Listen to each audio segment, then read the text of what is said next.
Welcome to the Fly Culture Podcast, bringing you interviews, reviews and fishing tips. Here's your host, Pete Tigus. I first spoke with Simon Holme a few years back. He contacted me as he was looking for advice on how to work in the fishing industry. We've stayed in touch ever since, and he has even written a piece for Fly Culture about his fly fishing journey. I'm having a catch up with him today to see how it has gone. Simon, welcome very much to the Fly Culture podcast. How are you doing? Hi, Pete. Very well, thanks. Thank you very much for having me on. It's great to be here. And yes, doing really well, thanks. And it sounds like since we last spoke, I know we've stayed in touch, that you've been incredibly busy. We won't dive too deeply in just yet because we'll save that back. But for listeners, can you tell us where you are now?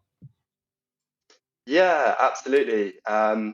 So currently I'm on a sheep farm near Riversdale, sort of deep in the South Island of New Zealand. So yeah, it's fantastic to be here. It's sort of right on the banks of the Matera River. So not too bad a location. That sounds like paradise. I've been very lucky enough to fish the Matara quite a few years ago, and I may have even talked about it on here, apologies if I have, and we booked a guide for a day as a treat, and I bump into people who have been out with him, and he talks about the day that we had, and it was one of those magical ones. He thinks we hooked over or around, let's not be too thingy about it, but he reckons we hooked about 50 fish, and it was one of those magical days, and it was phenomenal. I remember even walking back, swinging a nymph down and across, and a trout ate it there, and it was just phenomenal. And I would call the Matara slightly different to a lot of the other streams because I believe there is a larger density of fish, and they're not quite as big. I think the biggest I had was about 5 and a bit pound. Would that be a correct description? Yeah, absolutely.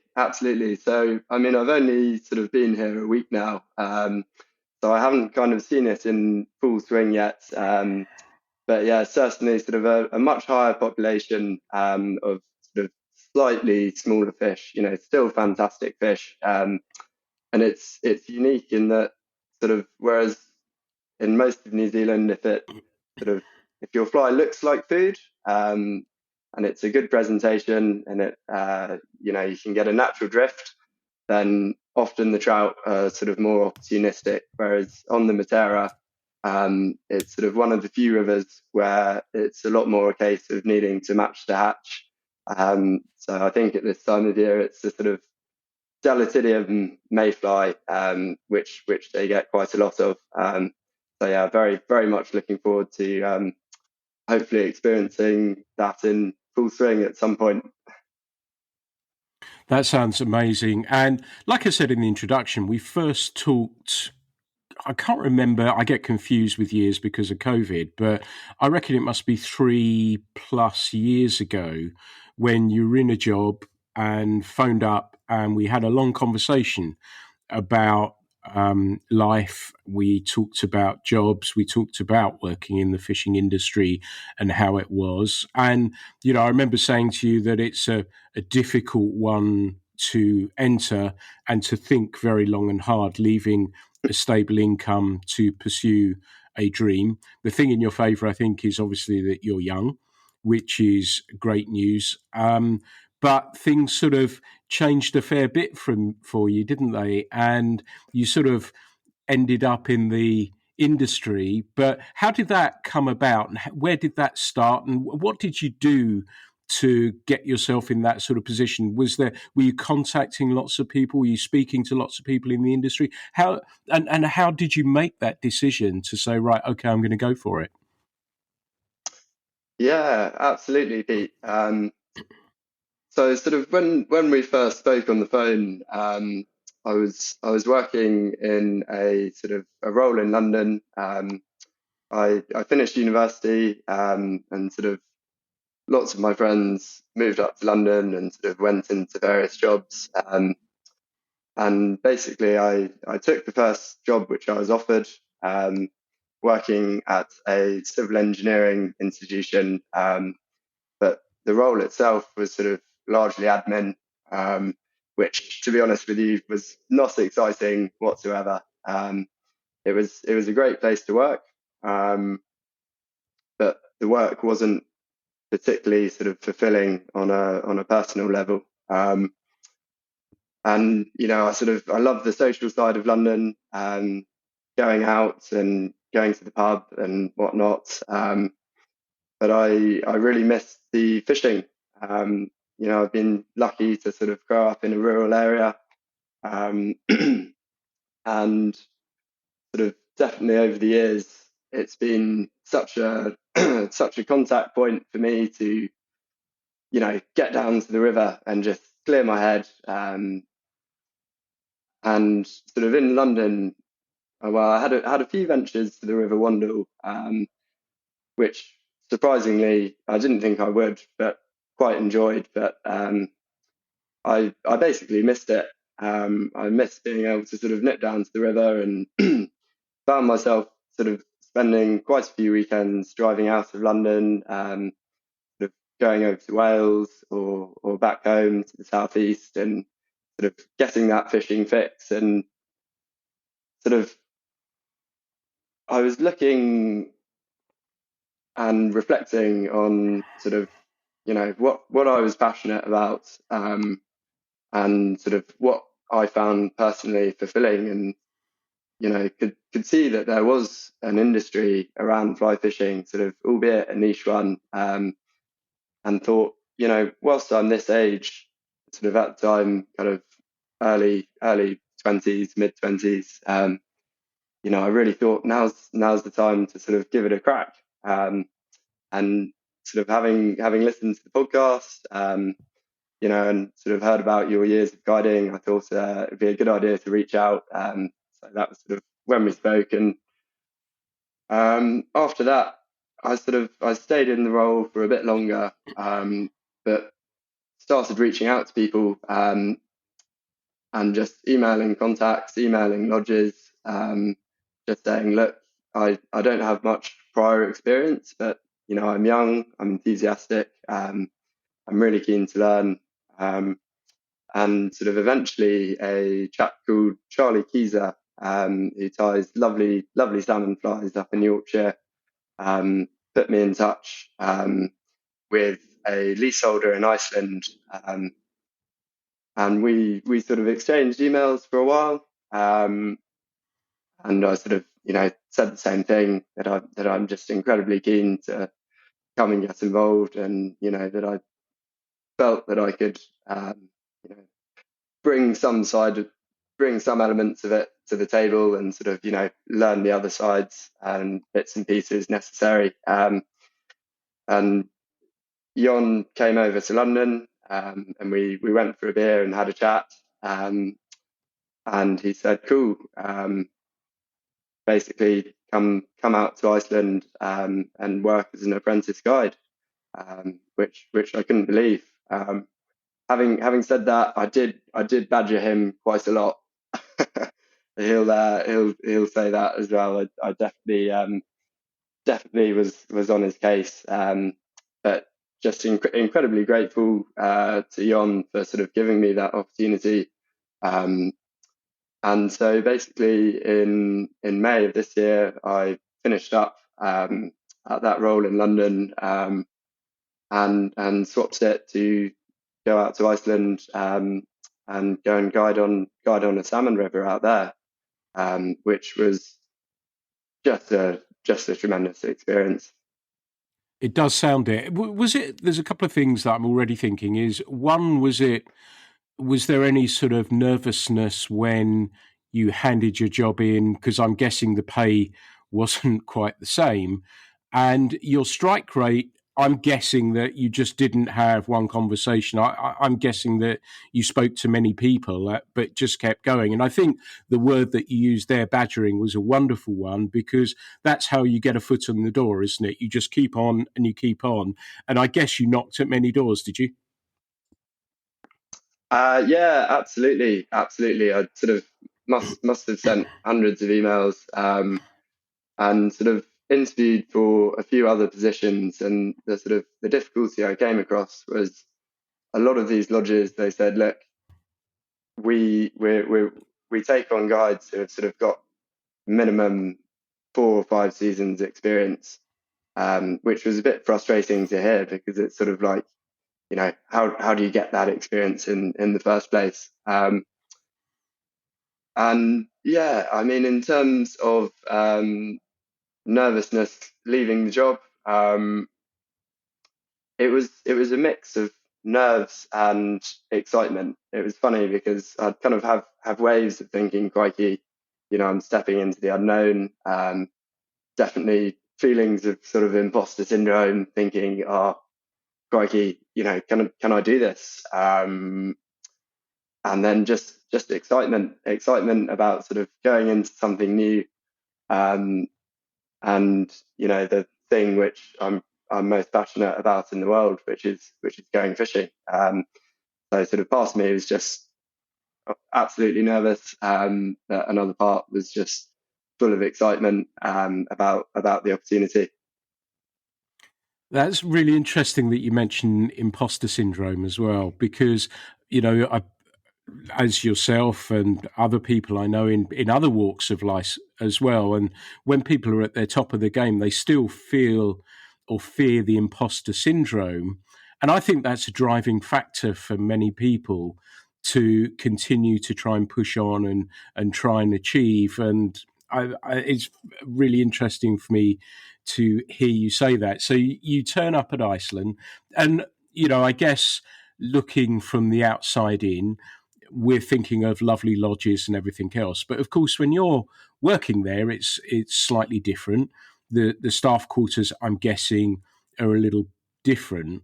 But how is it? You sort of land in Iceland, and you don't know the place, you don't know anyone other than the lodge or lodge owner. And how was that transition time for you? Because I guess there are experienced guides there. Was there a situation where they sort of take you under their wing, show you the beats and everything else? How did that one play out? Yeah, absolutely. So I sort of arrived out in Reykjavik, a bit before the season began, and went to the airport to pick up a rental Dacia Duster, which they fondly nicknamed the Romanian Land Rover. Um, and so sort of took that up to the lodge, and was blown away. It was, it's an incredible lodge. It was Grimstor Lodge, which I was based at, it was built in the 70s, and a beautiful, well, sort of very, very striking structure. And it sort of overlooks one of the main pools on the river, sort of a big water pool, where sort of come July, you can wake up and sort of look out of the window and see salmon which have come in on the morning tide, jumping up the waterfall sort of whilst you're having your coffee, which is pretty incredible. Um, but in terms of sort of getting into the season, there was sort of a mad week or two just before it kicked off, kind of getting the lodge into shape, getting the fridges loaded up,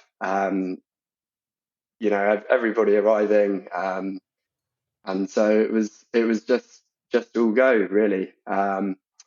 There's sort of a team of guides, so it's an 8-rod river, um, and often sort of 16 people will share the 8 rods, so sort of two per rod, um, and sort of normally there's 4 guides for the 8 rods. So each guide would take 2 rods out on the river.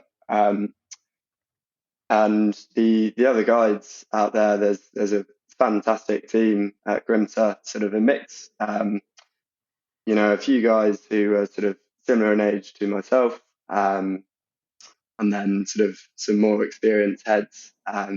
One chap in particular, Happy, he's been on the Grimta for. He grew up in the valley, and he's been on the river for most of his life. and the team were incredibly helpful. Sort of one, Jon's cousin Atlee, sort of first took me to drive the river and sort of see the pools, just to sort of get the orientation. And it was just a case of sort of trying to listen, and soak up as much as possible, and then just consult the more experienced heads. Um, and they were fantastic about offering advice and offering help. I was absolutely terrified. Well, maybe not terrified, but pretty nervous before the first day. Just thinking, crikey, here we go. It's all on. But sort of fortunately, in that first morning session, one of the ladies I was guiding got into her first salmon, which was fantastic. And at that moment, it felt like the pressure sort of lifted off a little bit, and I thought, I hope, I feel like this is something that I can do. And so yeah, it was just a fantastic learning curve, Pete. Incredible opportunity, and yeah, feel really, really lucky. Fantastic. How did it feel when you netted that salmon? I was pretty tense until it was in the back of the net, and then yeah, definitely relaxed a little bit. Nice. And it's, if you're a guest really at one of these lodges, you're not seeing what's going on in the background. And I'm guessing, did you have things like guide meetings where you would chat, right, here's going to fish, someone's going to fish here today, and take things through from there? And in our tiny way, I used to love when we had 2 or 3 of us out and we'd sit down, we'd have a cup of coffee and say, right, okay, look, the caddis are coming off at 2:00. This beat's fishing well. Here is good at the moment. You might want to try this. Did you have that sort of stuff so that when you meet the guest for the day, that you've got a plan ready and everyone knows exactly what they're going to do, what the fly is, and what the setups are? Does that sort of take place? I'm sure on a much smarter, slicker level than I was doing. Yeah, absolutely, Pete. So there's sort of a guides room where we would eat together, and then sort of the guides also had their own waders room. And in terms of, so yeah, absolutely, we'd go off the fishing sessions, and then sort of all come back and sort of speak about how the session had gone. Which pools were fishing well, sort of what had been seen, and so on. And in terms of sort of splitting up the river, there's basically 4 beats on the Grimsa. So they sort of divide the river into 4 sections. So each guide basically gets 1 beat session. So sort of if you're on beat 1 in the morning, you'll be on beat 2 in the afternoon. So it rotates that way. So sort of 2 rods per beat, and then you'd fish typically 2 beats in a day. And the beats aren't sort of absolutely fixed, because sort of early in the season there's a lot more fish sort of lower down in the river. So they sort of condense the beats a little, so everybody sort of gets a good shot at some decent fishing, and then they sort of, as the fish sort of move up the river, the beats sort of spread out. So there is a system, but it's quite fluid and dynamic, to try and sort of give the guests the best chance as possible of getting into some good fishing. Nice. And the important question, obviously, is: did you get a chance to have a fish? Yes, yeah. Fortunately, I did. Thanks to Jon for that. Yeah, absolutely. It was there was I sort of was mostly, before the season started, doing some trout fishing on one of the lakes nearby. won't name it, but it's sort of a huge body of water. So I'd sort of go down there in an evening, and mostly just fishing streamers, sort of around river mouths. And it was pretty tough, to be honest, the trout fishing. But sort of I'd spoken to somebody who fishes it regularly, and he told me about what was in there. So sort of kept plugging away at that. Um, I got to do some Arctic char fishing for the first time, which was a fantastic experience. I'd never caught a char, but sort of seen photos of them, and they're the most beautiful fish. Um, and so did a fair bit of reading, and sort of, a lot of the fishing in Iceland can be quite pricey, but there's also affordable fishing out there. And one of the best char lakes, or at least a very good char lake in Iceland, you can fish on a ticket, which is, I think, about 100 quid for a year. And so I headed to that lake a few times. The first session had sort of a big fat blank, and after putting in quite a lot of effort, left feeling a bit sort of dejected, but went back a few days later, and managed to get one sort of within about half an hour or so. It was an amazing experience, Pete. I was fishing nymphs sort of deep under an indicator, with sort of an 18-foot leader, and casting into the clear water off a high bank. And the indicator went, and I struck, and it's that typical thing where you think you've hooked the bottom, and then the bottom starts moving. But the thing was, in this gin clear water, I could just see this huge shadow just taking off across the lake. And it took me all the way to the backing, and I thought, crikey, I knew there was sort of decent jar in there, but that was a really nice one. So that experience was fantastic. And yeah, also was fortunate to be able to do a bit of salmon fishing as well. Sort of thanks to the boss Jon for that. Got to do a few bits kind of here and there. He leases sort of 5 or 6 rivers. So there's sort of one river which is smaller than Grimsar, sort of a 2-rod river. And so got to fish that a couple of times, which was just a fantastic experience. The first time that I went down there was with one of the other young guys who guides, and there's this sort of dramatic waterfall. It's a very small river, so really there's kind of only the 2 main waterfalls, and then sort of a few bits in between. And there were a few salmon moving in the pool. And I was sort of thinking to myself, oh wow, how cool would it be to get the first Icelandic salmon, hopefully on a hitch. I sort of I'd never hitched before. At this point, it was right at the beginning. I was still learning about that. So my mate Hilmir sort of came over and sort of watched me fishing it, and he said, "Yeah, you've got the idea. You're fishing it well." And then a fish moved, and he said, put it over there. And as this thing sort of skated across the surface, just saw this silver grill sort of come up from a good few feet below and whack it, which was, phenomenal experience. I sort of felt very fitting to get one on the hitch as well.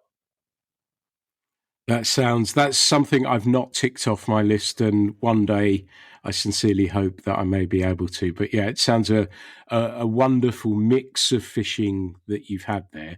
Did it mean that you said that you went off in the evening? Does that mean that you didn't have to have dinner with guests and stuff like that? Because I kind of remember, wow, 30 odd years ago on the first trip I went to a lodge because I had absolutely no idea what I was doing in the States, and each of the guides would have to have dinner with the guests one night.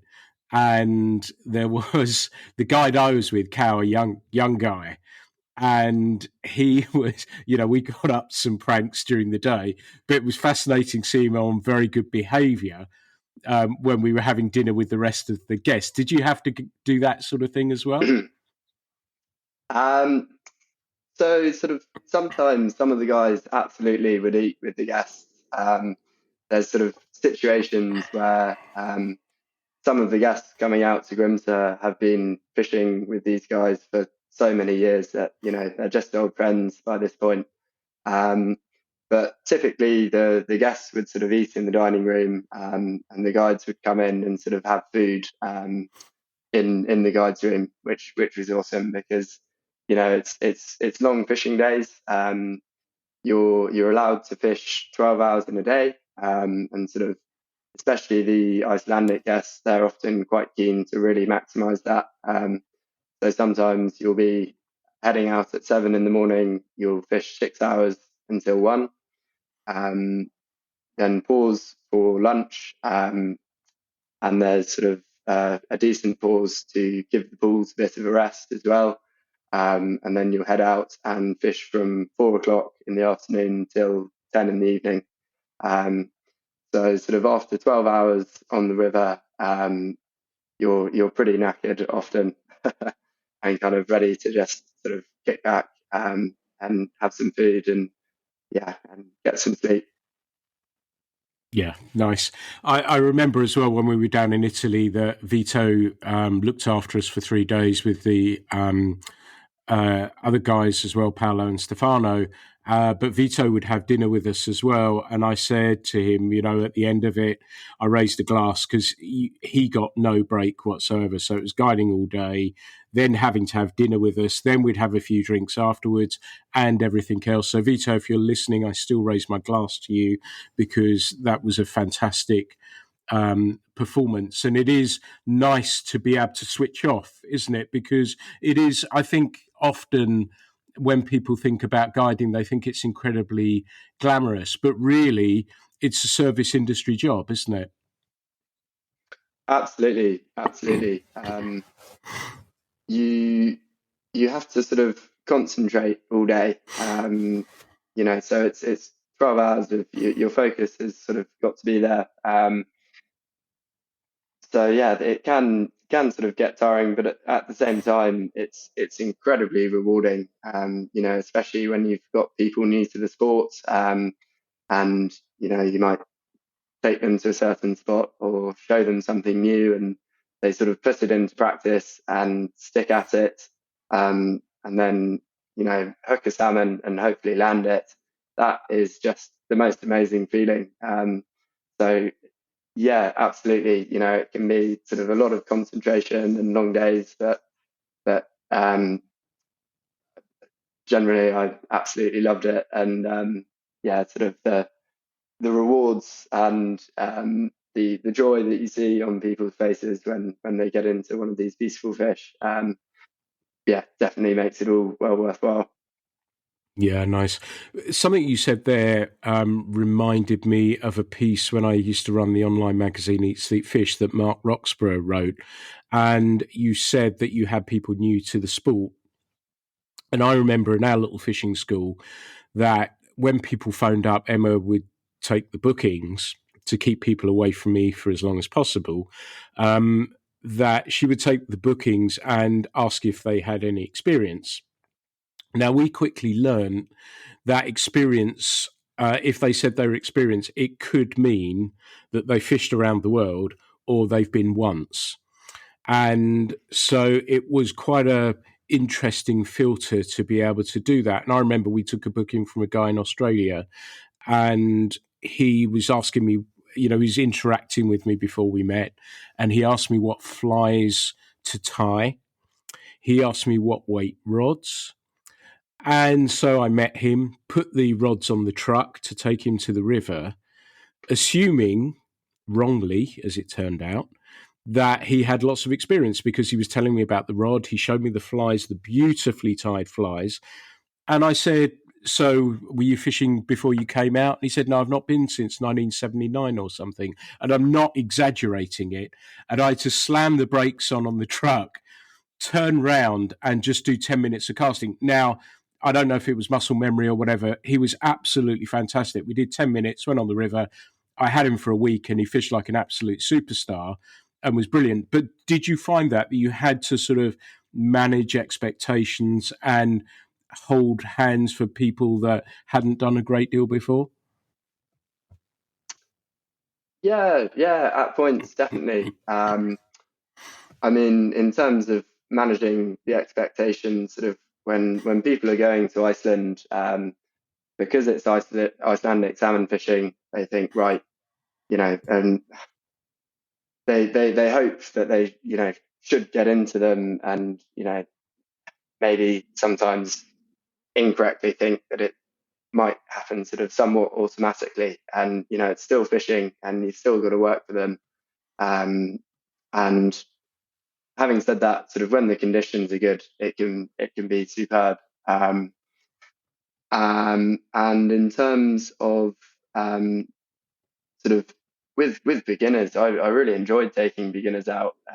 Especially when they're really keen to learn, because um, it's almost like a blank slate, and it's really rewarding. Again, seeing them improve, seeing them get the hang of the casting, and then put that into practice, or using a new cast, and then getting into a fish. So yeah, absolutely. And I mean, Iceland, and the Grimsö is a fantastic place for people who maybe haven't caught a salmon before, because in a lot of the pools you don't need to cast very far.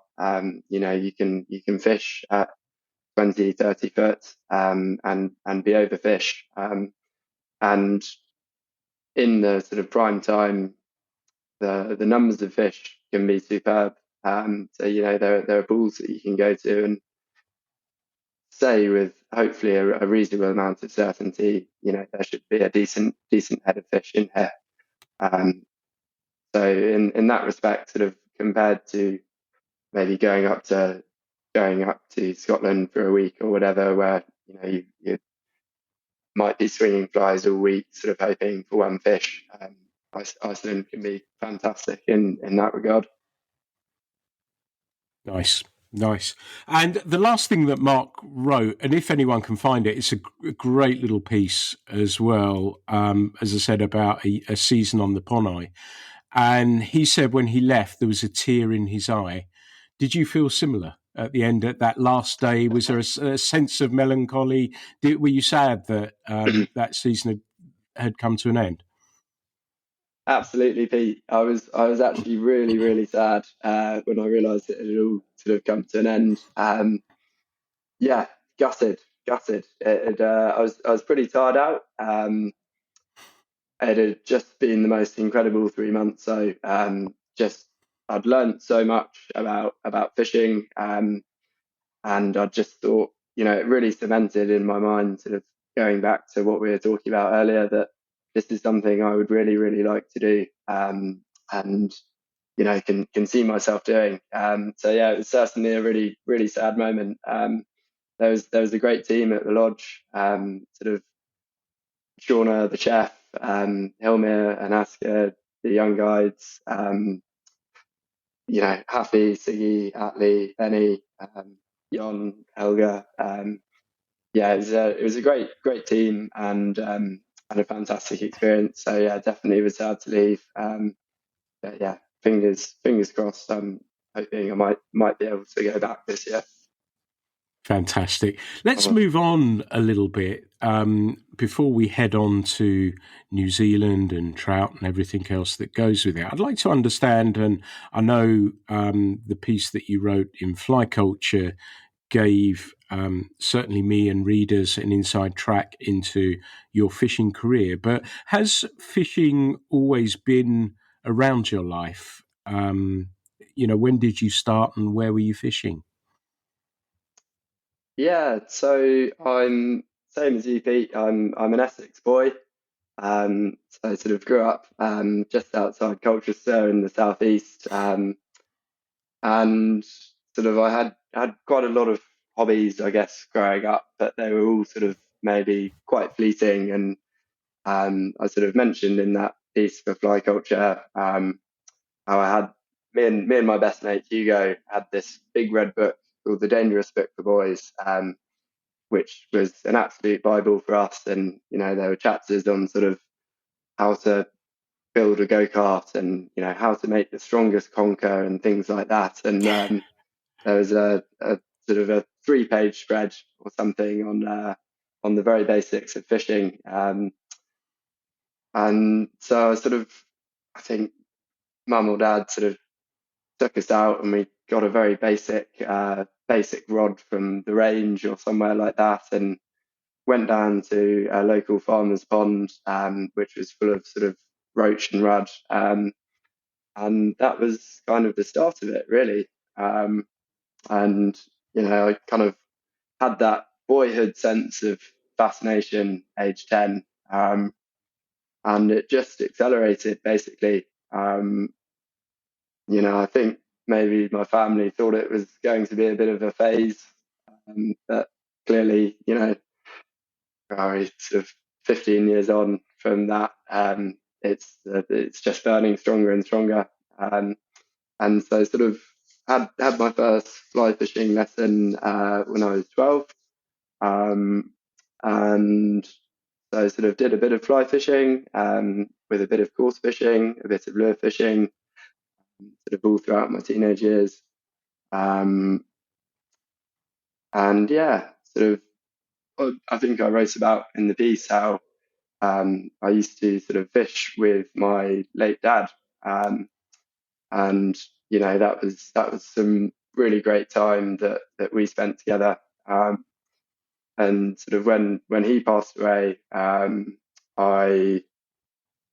went fishing, pretty much. That was kind of a way to get some headspace, and I found it really helped me, and that's kind of continued through, really. And sort of the last 5-6 years, the fly fishing has sort of really become front and center. And yeah, I think, yeah, as I'm sure you know, Pete, I'm pretty obsessed, and I don't think it's a phase. Yeah. No, that's lovely to hear. And we talk about how fishing helps people, and it's wonderful to hear another example of how it has got you through an incredibly difficult time. Where was it that you realised that you said front and centre was fly fishing? Where did you realise that? And I'm obviously, as you said, from Essex as well, so I'm fascinated to know where you were fishing around there, and were you bothering fishery owners and going fishing with a fly rod whenever you could? Yeah, good question. I don't know whether it was sort of a eureka moment as such, or more of just a kind of gradual evolution. I was reading about fly fishing more and more, and I'd always do bits of it, sort of here and there. But as you know, there's quite limited opportunities, in Essex. So I mean, it was a case of fishing at stock lakes, which is good practice. And then sort of again, one kind of notable influence that I wrote about in that piece was an old friend of my grandpa's, who I'd never met, but we'd gone to the same secondary school, and he was a madly keen fly fisherman. And my mum sort of said, "Oh, it'd be great to introduce you to this old chap, David Nichol. Um, he sort of looks after he's the river keeper, down in Wilton Park, and an old friend of Grandpa's." And so I think I was about 15 or 14, but maybe 15 when I went down there for the first time. And so that was just the most amazing experience. Kind of, David was 92 at the time, and we'd never met. I was 15, he was 92, and he had 2 new knees, 2 new hips. He played squash every week, and he was an absolute gem, real character, Pete, and just the most passionate guy, regarding trout and their environment. And he would kindly let me go and fish, down on the Wiley, in Wilton Park, which was, really special, and definitely sort of planted the seed of, I suppose, the appeal of fly fishing. Um, and yeah, sort of as I've sort of moved around a bit more, sort of studying down in Devon. All of a sudden, there are loads of trout streams around, which is fantastic. So I sort of tried to take advantage of that and get out as much as possible. So yeah, I suppose it's just as my kind of geographical boundaries have expanded a little bit. So sort of more fishing opportunities have come about. Nice. And it's fascinating. Our paths have almost been similar. That, I fished the Wiley for a number of years and I had Roger on as a guest just downstream from where you were fishing on the Wiley, which I think is a wonderful stream and sort of gets left behind the big name rivers. But I think it's a fabulous stream. And then again, as an Essex transplant down in Devon, I'm here because of the streams. And as simple as that. So yeah, it's fascinating that there's a similar thread, although Iceland and where you are now as well is pretty cool. And we're going to move on a little bit, but I wanted to, something I was thinking about was that you're in Iceland and you've got people staying at the lodge. I'm guessing you're holding a fair few fly rods and everything else. Are you getting the chance to try some stuff? And was there a particular rod or setup that you thought, oh yeah, this one works for me? Good question, Pete. The one that really stood out was a beautiful switch rod. I was fishing with a lovely gent from Scandinavia who it was funny because it sort of comes back to your question about experience earlier. I think the understanding was by the lodge that this chap was quite inexperienced, and I was sort of generally taking out a whole mix, but sort of a fair few beginners in that mix. And so I went down to the pool with Ole, and within within his first cast, I could tell this guy was not a beginner. He was an absolute master of his craft. He'd been wanting to fish in Iceland for a long, long time, and he'd been practicing his casting. He sort of he had limited time fishing, and so he'd made the decision a few years ago that he was only going to fish for salmon, and he would go and do a week over in Norway, and I think some fishing in Denmark also. But going back to the rod, he had a beautiful switch rod. It had a trigger grip on the bottom, one of the ones designed by Henrik Mortensen. And yeah, that was a lovely stick. Nice. Right, let's move on then. So you're in New Zealand. Why are you down there? I know obviously I got emails from you and you've kept me in touch, but for listeners, Iceland to New Zealand in one move? Yeah. So I sort of finished up in Iceland and sort of thought, what next? I came to New Zealand in 2017 with two mates, and we worked on a winery here, and then spent 2 months traveling through the South Island in a camper van. And that trip sort of really left a mark on me. I was incredibly impressed by the country, the raw natural beauty of the place, and just the sheer access to the great outdoors. Um, I fished a bit back in 2017, but I absolutely scratched the surface. My two mates I was with, they would have a go here and there, but they weren't fishermen as such. And because we were all sharing one vehicle, it was a little bit tricky to sort of go on those kind of backcountry wilderness multi-day expeditions that New Zealand is famed for. So I sort of scratched the surface. I didn't really want to leave, but came back to university and just said as soon as I can, I'd really love to come back and do this. And I finished up in Iceland, and sort of having saved up a bit of money, I thought I slightly slightly panicked a little bit, to be honest with you, Pete, about the prospect of going back to London. So it was quite maybe a little bit impulsive. I woke up one morning and thought I'm gonna just book a flight and not think about it too much and go and do it. So I booked that flight and came out here sort of at the end of September um, and picked up an old Toyota Hiace, sort of 1995, slightly beaten up old van.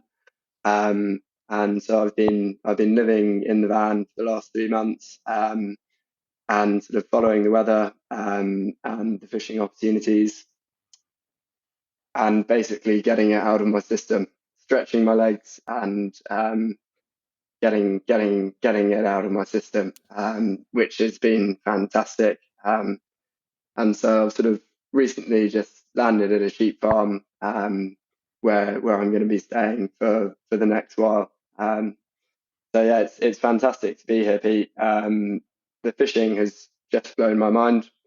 Um, it's it's mostly just the access to the great outdoors over here. I paid 250 New Zealand dollars for my license, which is less than 150 quid. And when you've got that, you can fish more or less every river in the country as much as you like.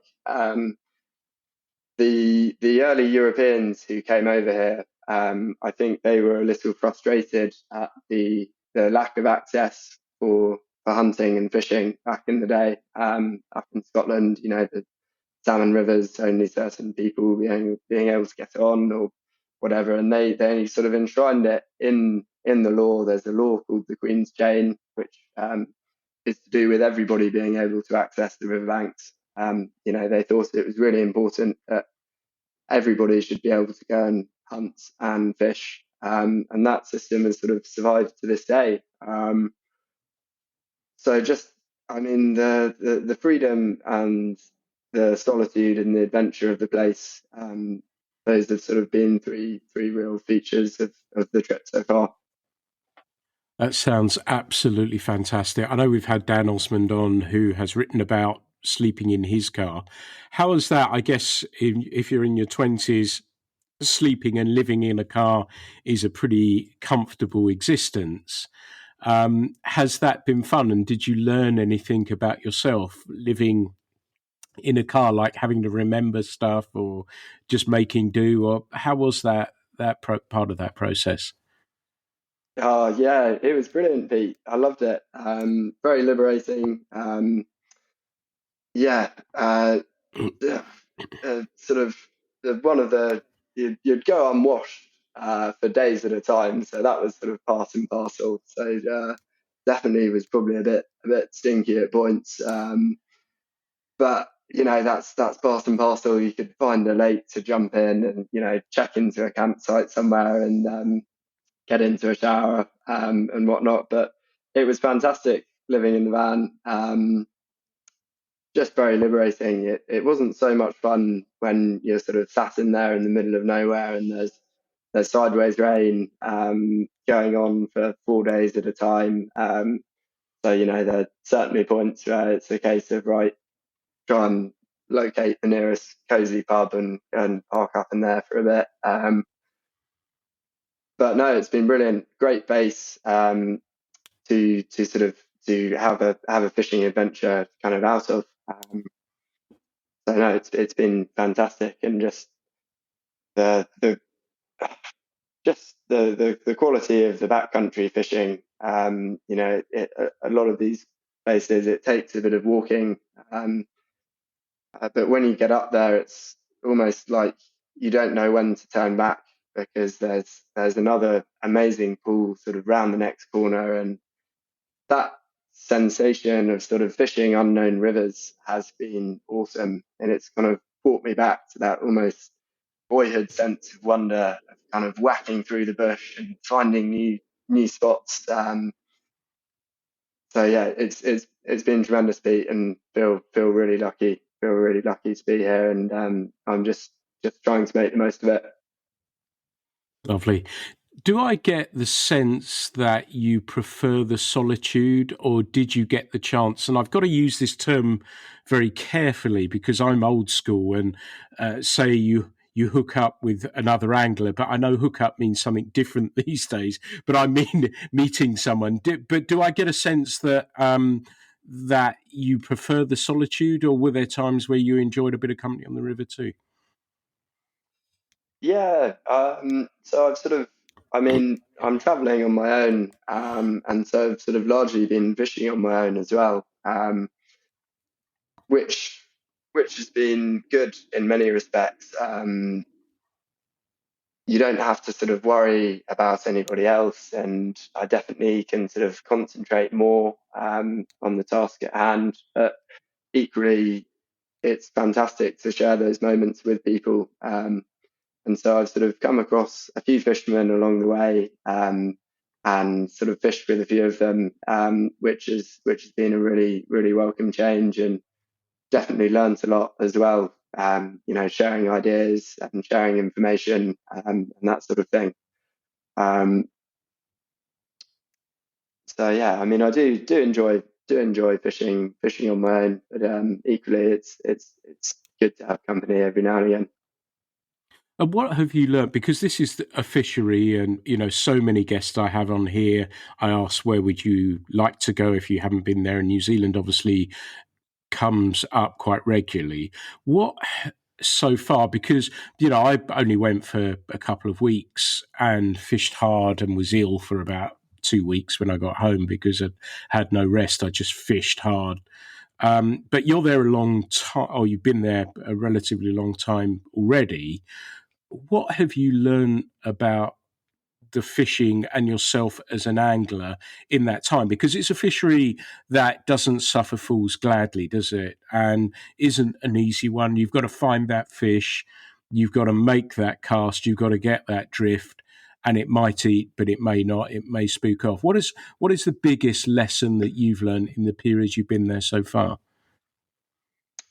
Yeah, absolutely, Pete. I mean, that was kind of in the forefront of my mind when I was coming over here was, are my sort of fishing skills up to this? Because I've heard, it's an unforgiving place. These backcountry streams of, well educated fish in many of them. And so I took the service of a guide at the start of the trip, which was fantastic because the fishery is unique. And in particular, just in terms of spotting the fish, that you're looking intently, walking past kilometers and kilometers, potentially looking for, maybe one fish per kilometer. And so I learned a huge amount from Hans, which really stood me in good stead. But even after that trip, seeing the levels of detail that he went into with approaching every situation differently, not going in with, oh, I'm going to go out and fish a dry dropper today. Instead, finding a fish and then thinking really carefully about what that particular situation calls for, and trying to work out the best way to pull that fish. And kind of, I guess, similar to out in Iceland when I was a bit nervous before my first day guiding, and then the pressure kind of lifted. It was one of the first sort of solo trips which I did. I hiked up a beautiful valley, in the South Island in a national park, for 4 days. And after this long hike in, I was thinking, oh crikey, I better not screw this up when I come across a fish, if I come across a fish. And it was that first morning, when I managed to sort of trick one of them, came across a fish sat in this gorgeous pool, and he just came up straight away and took the dry. And I was in disbelief. I couldn't believe this was all happening, Pete. And so when that fish sort of hit the back of the net, that was a huge confidence boost. And I thought, hang on a sec, I can do this. So yeah, it's been a huge learning curve. Definitely just the importance of stealth, and presentation in particular, and thinking very carefully about what you're doing and why you're doing it. And that's a fascinating point for me as well, because we talk about it even in the context of UK fishing here. Take your time, spot what's going on, try and identify if you're seeing a rising fish, what's going on, and work things from there. And that's the sort of extreme example of it, isn't it? Did you find, or have you found, that wind is a challenge, and have you adapted that and dealt with that okay? Yeah, the wind can be an absolute nightmare. Sort of the prevailing wind is sort of a northwesterly, which will push down a lot of the valleys around here. Um, so it's difficult. Paying close attention to the forecast helps. There are days where I've gone out and it's just felt like you could go out and fish streamers maybe, but that's not really sort of what I've come here to do. So yeah, the conditions can certainly be really challenging, and it's just a case of improvise, adapt, and overcome, and just pay really close attention to the forecast and sort of pick your battles, I guess. But then sort of equally, when you get good conditions, I was out fishing with a 4-weight, and that was just superb. Sort of being able to get that delicate presentation. And one of the main things which I've learned is how much you can push your tackle when you really need to. Sort of hooked into a brown that was sort of around that kind of 7 pound mark on the 4-weight, and thought, crikey, the river was full of snags and just couldn't give them an inch.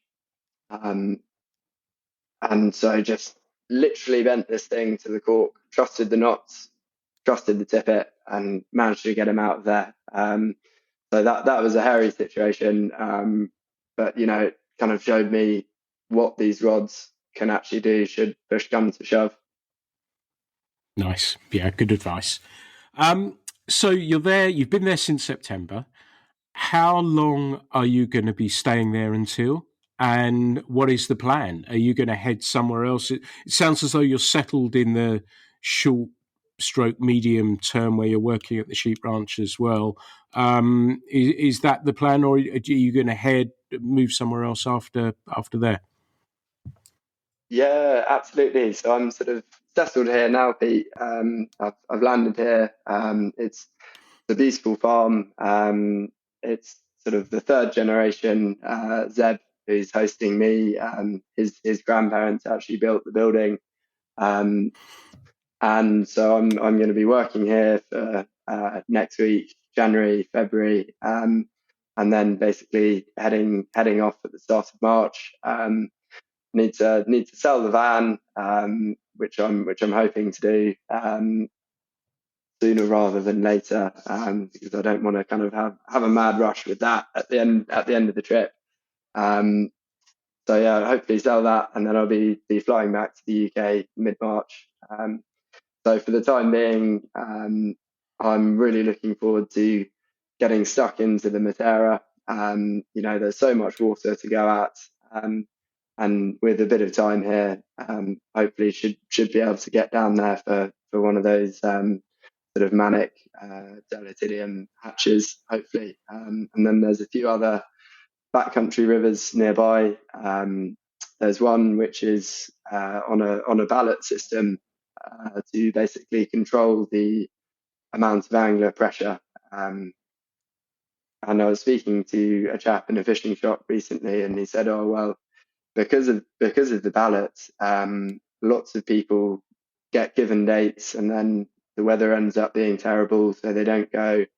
And so he said the river, that particular stream, apparently has had a pretty decent rest. So I've got some dates on that, and a friend of Zeb, who I'm living with here, has a boat, because you can only get there by boat. So he's gonna run me up there and drop me into the wilds for 4 days, and then hopefully come and pick me up at the end of it. So yeah, Wow. definitely looking forward to that one. Wow, that sounds absolutely amazing. Like I said, it does feel like you're living a fly fishing dream at the moment. Do you think it's going to be, this is way off, so I don't want to bring a downer on this, but do you think it's going to be hard to adjust coming back to the UK, or is your timing in March to coincide with the river starting to open up over here? Yeah, absolutely. I'm a long way away at the moment, and yeah, it would definitely be sort of strange being away from the family at Christmas. So I'm looking forward to coming back and catching up with all my mates and seeing the family, and the fact that the rivers will be opening up is definitely a plus. So no, not too worried about coming back. Just keen to make the most of it whilst I'm here, because it's not the sort of place that you can just nip over to here and there. I don't know if I will ever, if I'll come back, or if I do, when that will be, or if this will be it. So yeah, just keen to really make the most of it, Pete. Nice. So does this mean that your life is a fly fishing one now, or is it, you're so young that I guess it can go wherever it wants to go. But do you think your life is a fly fishing one and is shaped by fly fishing now? I think it's certainly shaped by fly fishing, absolutely. Whether or not it turns into a life that where I can make a career out of fly fishing, I'm not sure, but I'd love to do it. It's what I'm most passionate about in the world, and I'd love to sort of just spend my 20s guiding, and get that experience. Sort of hopefully get back to Iceland, and then if I can find another season to do, I sort of applied for a position out in the Seychelles, which would be a saltwater gig, but didn't hear anything back about that. I imagine they had sort of hundreds and hundreds and hundreds of applicants, most of whom almost certainly would have been better qualified. So, I mean, hopefully we'll head back to Iceland, and in the meantime, I'm just gonna get emailing, and get reaching out to people, lodges and outfitters, and see if I can try and find another season to go and do afterwards, because there's an awesome world of fishing lodges out there, and that's something that really excites me. Nice. So it's the overseas rather than, would you consider working over here, for example, as a guide in the UK? Yeah, I'd love to. I'd absolutely love to. I was speaking to Howard, and he, upstream dry fly, and he mentioned the possibility of being able to do a bit of talk stream guiding in the spring. So I need to sort of reach out to him and follow that up. But no, I'd love to do some guiding in the UK as well. The UK's got some brilliant fishing. Wonderful. Well, if we have all sorts of people listening, so there may be somebody who's listening to this who wants to reach out to Simon. We'll put your details up, but also drop me a line. He's just such. This podcast gives you an idea of the sort of person he is, and I think he would be an awesome complement to a team as well. So, it's not been the reason he's on here. I just wanted to talk to him about the path that he's taken so far and how it's gone. It's been wonderful to catch up. Simon, it really has. We've spoken for over an hour now, and it's been lovely getting an insight into life, your new life, I guess, in fishing. Any regrets? Nah, none so far, Pete. None so far. I think life's a massive adventure. And yeah, it's important just to find what you love and pursue it. Pursue what you're passionate about. And maybe me saying this won't age well, and I'll end up doing something completely different. But now I'm really excited about the world we're living in and and all of the amazing opportunities that are out there. Yeah, I always say regret the things you did do, not the things you didn't. And good for you. And I hope it all works out. How can people, because I know you send an email as well, don't you, of your trip and everything that you've been up to. How can people connect with you? And I remember seeing the picture of the grills that you call on social media as well. How can people connect with you if they want to see what you're up to? Yeah, absolutely. So I've been writing a newsletter whilst I'm out here, sort of detailing the travels. I think there's sort of 5 or 6 of those up. The link for that is Simon Holme, which is my name. That's HOLME .substack.com. So that's simonholme.substack.com is where the newsletter's at. And then I'm on Instagram as well. And my name on Instagram is Si on the Fly. And it's got full stops between the words. And there's a link to the blog in my Instagram as well. Fantastic. Well, I hope listeners will look that up as well. It's been an absolute pleasure to catch up with you. And I hope when you're over that we get the chance to fish together. I feel like, as I said, I've been watching what you've been up to with great interest. And it's been wonderful to print your article and to talk with you today. So you're always welcome to come and fish back down in Devon again, should you want to. So let me know what your movements are. But Simon, it's been brilliant to catch up.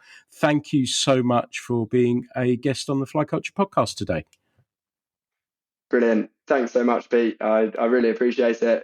It's been great to chat. And yeah, it'd be fantastic to wet a line down in Devon at some point.